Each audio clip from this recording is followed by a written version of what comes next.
Manaon Indray, Nathalie. Manaon, Rafa. Voilà.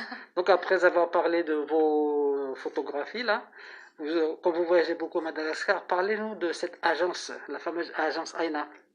Alors, Aina à Madagascar, en fait, c'est une association qui a été créée il y a une dizaine d'années par quatre jeunes malgaches qui avaient à l'époque une petite trentaine d'années, qui ont voulu s'investir dans la vie civile et donner de leur temps. Et ils ont monté une école de toutes pièces, ils l'ont construite, ils ont eu des subventionnements via Emmaüs, le Secours Populaire, enfin bon, tout un réseau. Et donc depuis 10 ans, ils scolarisent les enfants, une partie des enfants de Béravne, donc le village dont on a vu les photos tout à l'heure.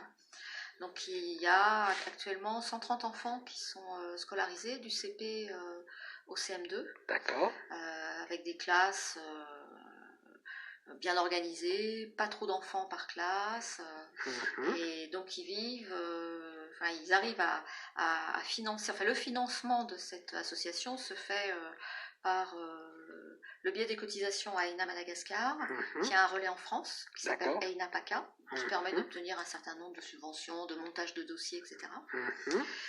Par les voyageurs, parce qu'ils proposent aussi des voyages solidaires. C'est-à-dire que quand on part à Madagascar par Aina, on s'engage à donner une partie de son temps à l'école avant son propre voyage, selon ses compétences, quelles qu'elles soient. Et ensuite, il y a la possibilité de partir en voyage accompagné d'un des deux garçons qui s'occupent de l'école. Dans tout Madagascar ou dans une partie de Madagascar? Dans tout Madagascar. En fait, ils construisent le projet avec les voyageurs. Donc les voyageurs leur disent j'aimerais bien faire tel endroit, qu'est-ce que vous pouvez me proposer? Et du coup, c'est du voyage solidaire dans la mesure où ils essayent d'héberger les voyageurs dans des petites structures, chez l'habitant, dans des petits hôtels, enfin des choses qui ne sont pas très très grand public en fait. Voilà. Et puis, ils sont aussi financés par, en France particulièrement, par la vente de petits artisanats et petits produits de Madagascar, type du poivre sauvage ou des choses comme ça. Donc chaque fois que vous allez à Madagascar, vous faites du bénévolat avec Aina? Ça fait 3 ans que je fais ça. Ah, quand même. Ouais, avec eux. Et concrètement, par exemple, comment ça se passe? Alors, quel genre de...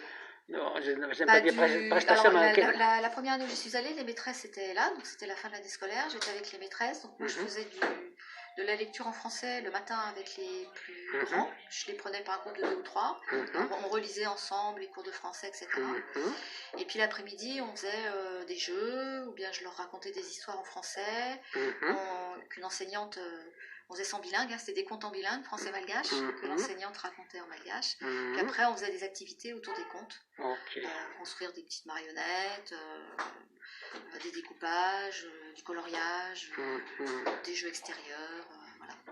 C'est ça. Moi, c'est ce que je propose. Après, il y a des gens qui ont d'autres compétences qui vont proposer d'autres choses. D'accord. Donc voilà, remontrer leur affiche quand même, voilà, voyage solidaire, voyager autrement. Voilà, et ils ont un site qui s'appelle Aina Madagascar. Voilà. Donc merci pour eux, Nathalie. Merci beaucoup. Et Vélo. Misoche Jinja Veluma.